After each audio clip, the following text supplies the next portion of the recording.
Good morning children, welcome to my YouTube channel. बच्चों, आज हम स्टार्ट कर रहे हैं एक नया मेथड जो आपके चैप्टर 3 में है, नेक्स्ट वाला क्रॉस मल्टीप्लिकेशन मेथड, और जिसमें हमें वैल्यूज़ क्रॉस मल्टीप्लाई करके फाइंड आउट करनी होती है एक्स और वाई की। और इक्वेशंस, बच्चों हमें इक्वेशन सबसे पहले क्रॉस मल्टीप्लिकेशन मेथड कैसे अप्लाई करते हैं वो मैं आपको बताती हूँ। जैसे सपोज करो हमारे पास दो इक्वेशंस दी होती है और किस तरह से होती है। जैसे हमें इक्वेशन दी है, स्टैंडर्ड फॉर्म में है ये a1x plus b1y, sorry b इस तरह से लिख लो, और प्लस c1 इक्वल्स टू 0। ये हमारे पास फर्स्ट इक्वेशन है। और सेकंड है a2x plus b2y plus c2 equals to 0। देखो बच्चों, हमारे पास दो इक्वेशंस दी होती हैं क्रॉस मल्टीप्लिकेशन मेथड में, और ये तो इक्वेशंस का स्टैंडर्ड फॉर्म है। हमें जो इक्वेशंस दी होंगी, जैसे सपोज करो मैं इसकी टर्म में इक्वेशन लिख रही हूँ। मैंने लिख लिया 2x प्लस 3y और प्लस 5 इक्वल्स टू 0, ये मैंने लिख लिया। और दूसरा मैंने लिख लिया 3x plus 2y plus 3 equals to 0। ये मैंने दो इक्वेशंस लिख ली। तो ये जो स्टैंडर्ड वाली इक्वेशंस है, जैसे हमारे पास ये जो x है, इसका कोफिशिएंट जो है उसको हम बोलेंगे a1, y के कोफिशिएंट को हम बोलेंगे b1, और कांस्टेंट टर्म जो है उसको बोलेंगे c1। वैसे ही जो सेकंड इक्वेशन होगी बच्चों, उसमें x के कोफिशिएंट को बोलेंगे a2 और y के कोफिशिएंट को बोलेंगे b2 और कांस्टेंट टर्म को c2।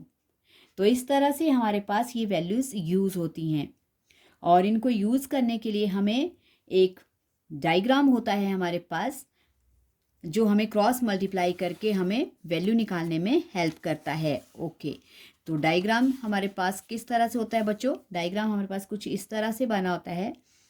जैसे ये आ गई एक रे, और इसको क्रॉस करेगी दूसरी रे, ये फर्स्ट स्टेप। फिर इसी तरह से एक और रे आएगी, और फिर दूसरी रे क्या करेगी, इसको क्रॉस करेगी। वैसे ही तीसरी एक और रे आएगी, और वैसे ही दूसरी रे इसको क्रॉस करेगी। और ये जो आपके इन रे, ये जो एरो लगे हैं, इसका मतलब है कि आप जो मेथड सॉल्व करते हो उसको ऊपर से नीचे को मल्टीप्लाई करना है। तो ये जो फर्स्ट वाला ब्लॉक होता है बच्चों, यहाँ आता है x, यहाँ आता है y, और थर्ड वाले में आता है 1। और ये जो फर्स्ट वाली रे होती है, इसको देखो कैसे कैसे करते हैं हम। यहाँ पे जो फर्स्ट वाला ब्लॉक है, इसमें ये होगा b1, ये होगा बच्चों b2, ये होता है यहाँ पे c1, और यहाँ आता है c2। फिर आता है दोबारा से a1, a2 और b1, फिर अगेन b2। देखो हमारे पास क्या क्या बन रहा है। हमारे पास बन रहा है 2 3 1 2। अगर हम इस तरह से देखें इसको मेथड को, तो क्या क्या वैल्यूज आ रही है हमारे पास। b क्या है, b हमारे पास सेकंड वाली टर्म है, तो हम इसको लिख सकते हो सेकंड। और c1 क्या है 3, a1 क्या है फर्स्ट, और b1 है 2। तो इस कैसे आ गया ये 2 3 1 2। आप याद रख सकते हो कि किस तरह की वैल्यूज हम रिप्लेस करते हैं। सो देखो, अब x के लिए जब हम आंसर निकालेंगे, x की वैल्यू निकालेंगे, तो देखो कैसे इन वैल्यूज़ को आप मल्टीप्लाई करते हो। आप पहले जिस तरह से आपका एरो लगा है उस तरह की वैल्यू को मल्टीप्लाई करोगे। तो एरो पे हमारे पास आ रही है b1 और c2, तो हम लिख लेंगे यहाँ पे b1 इंटू c2। और जब दो वैल्यू को मल्टीप्लाई कर लेते हैं बच्चों, तो बीच में आता है माइनस का साइन। ये माइनस का साइन फॉर्मूले का है। फिर देखो एरो ऊपर को जा रहा है, तो इस एरो के, ये जो एरो है, इसमें जो आपके पास ये जो रे बनी है एरो की तरह, इसमें जो दो वैल्यूज़ है इनको मल्टीप्लाई करेंगे। तो यहाँ पे क्या क्या है हमारे पास, यहाँ है b2 इंटू c1, और बीच में साइन लगता है बच्चों इक्वल्स टू का। ओके, अब पहला ब्लॉक हमने कंप्लीट कर लिया। अब दूसरे रे की बारी है। अब दूसरा क्रॉस, दूसरे में क्या है बच्चों c1, और यहाँ पे क्या है a2।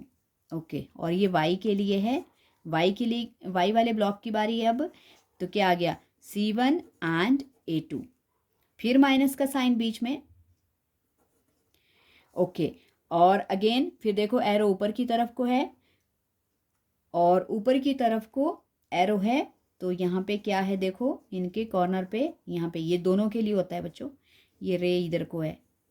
ओके, यहाँ है C2 और यहाँ है A1, तो हम क्या मल्टीप्लाई करेंगे, हम मल्टीप्लाई करेंगे C2A1, फिर आगे इक्वल्स टू और आगे है 1 का ब्लॉक, 1 फिर लाइन।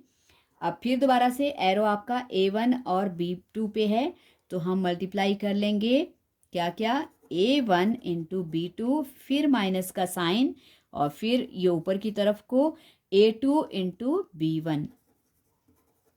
ओके, तो इस तरह से बच्चों ये हमारे पास जो क्रॉस मल्टीप्लिकेशन मेथड है इसको हम अप्लाई करते हैं। दो इक्वेशंस दी होती है हमारे पास और दोनों इक्वेशंस में से जो हमारे पास A1 A2 और B1 B2 C1 C2 आता है उसको हम रिप्लेस करते हैं, और ये जो ये वैल्यूज़ होती हैं इन वैल्यूज़ को हम इस वे में लिख लेते हैं और वही वैल्यू हमें रिप्लेस करनी पड़ती है। सो ये है क्रॉस मल्टीप्लिकेशन। और क्रॉस मल्टीप्लिकेशन हमें क्वेश्चन में क्या बोला होता है कि क्रॉस मल्टीप्लिकेशन को, जैसे हमारा फर्स्ट क्वेश्चन है, फर्स्ट क्वेश्चन में बोला है which of the following pairs of linear equation has unique solution, no solution, infinitely many solution. तो बच्चों ये 3 सॉल्यूशंस भी होते हैं हमारे पास और ये 3 सॉल्यूशन आपको आने चाहिए। जब तक आपको ये तीनों सॉल्यूशन लर्न नहीं होंगे तब तक आप इक्वेशन को चेक नहीं कर पाओगे, और चेक नहीं कर पाओगे तो आपका फिर मेथड भी नहीं हो पाएगा। तो इसमें हमारे पास क्या होते हैं, लीनियर इक्वेशंस को सॉल्व करने के लिए हमारे पास कुछ एक सॉल्यूशंस दिए हैं और हमारे पास 3 सॉल्यूशंस हैं।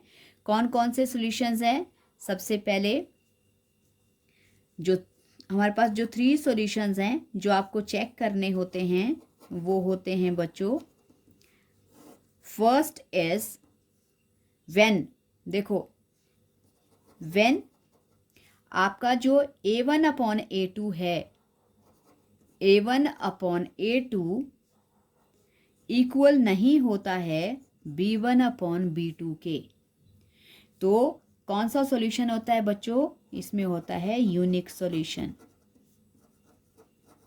ओके, सो ये आ गया यूनिक सॉल्यूशन। और सेकंड वाले में जब हमारे पास क्या होता है A1/A2 इक्वल्स टू B1/B2 और ये भी इक्वल C1/C2, मतलब जब तीनों ही पॉइंट्स हमारे पास इक्वल होते हैं तो क्या होता है, हमारे पास बहुत सारे सॉल्यूशन आते हैं, इन्फिनेटली मैनी सॉल्यूशन। सो कैसे होंगे, तो हमारे पास होंगे इनफिनाइट होंगे, बहुत सारे, जिसको बोलते हैं इनफिनाइटली मैनी सॉल्यूशंस। बहुत सारे सॉल्यूशंस हम इन इक्वेशन में निकाल सकते हैं, एक्स और वाई की बहुत सारी वैल्यूज निकाल सकते हैं। ओके, और थर्ड मेथड है बच्चों हमारा, थर्ड होता है जब A1/A2 इक्वल होता है B1/B2 के but not equals to C1/C2 के। तो इसमें क्या आता है हमारे पास, नो सॉल्यूशन, मतलब इसमें हमारे पास लेफ्ट और राइट साइड, इसमें हमें कोई सॉल्यूशन नहीं मिलता है। सो हमारे पास जो क्रॉस मल्टीप्लिकेशन मेथड लगेगा उसको हम लगाएंगे यूनिक सॉल्यूशन के केस में। अगर आपके जो सॉल्यूशन है, जो इक्वेशंस में वैल्यू दी हैं, अगर वो इस तरह से बन रही हैं A1/A2 not equals to B1/B2 और नॉट इक्वल्स टू C1/C2 भी हो सकता है बच्चों, ध्यान देना। जैसे when A1/A2 not equals to B1/B2, देखो ये तो नॉट हो गए, और अगर C के भी नॉट है, अगर तीनों ही नॉट है तब भी हमारे पास यूनिक सॉल्यूशन ही होता है, ये ध्यान देना है। ऐसा नहीं है कि आपने सिर्फ 2 चीज़ें देखी और तीसरी भी नॉट आ रही है तो आपको कन्फ्यूज़न हो जाएगा कि अब क्या करें, ये तो नॉट आ गया, लेकिन ऐसा नहीं है, हम इन 2 पे ही फोकस करेंगे और ये दोनों अगर नॉट है तो इसका मतलब तीसरा नॉट भी है या इक्वल भी है, नहीं फ़र्क पड़ेगा, आपको ये दो सॉल्यूशंस पहले देखने हैं, तो ये यूनिक सॉल्यूशन आएगा। तो इस केस में भी आपका यूनिक सॉल्यूशन ही होगा। सो आई होप बच्चों ये क्रॉस मल्टीप्लिकेशन मेथड का ये थोड़ा सा जो मैंने फॉर्मेट बताया है, फॉर्मूला बताया है, ये आपको समझ आ जाएगा और आ गया होगा। और तीन ये सॉल्यूशंस हैं, ये तीन सॉल्यूशन भी आपको आने चाहिए। अगर आपको ये सॉल्यूशंस याद हैं कि किस केस में क्या क्या होता है, तभी आप क्वेश्चन सॉल्व कर पाओगे, नहीं तो ये मेथड आपसे नहीं हो पाएगा। सो आई होप आपको ये समझ आ गया बच्चों, समझ आ गया है। तो अभी अगले वीडियो में मैं आपको क्रॉस मल्टीप्लिकेशन मेथड अप्लाई करना सिखाऊंगी और सॉल्व करेंगे हम क्वेश्चन। तब तक thank you so much, bye, मिलते हैं नेक्स्ट वीडियो में।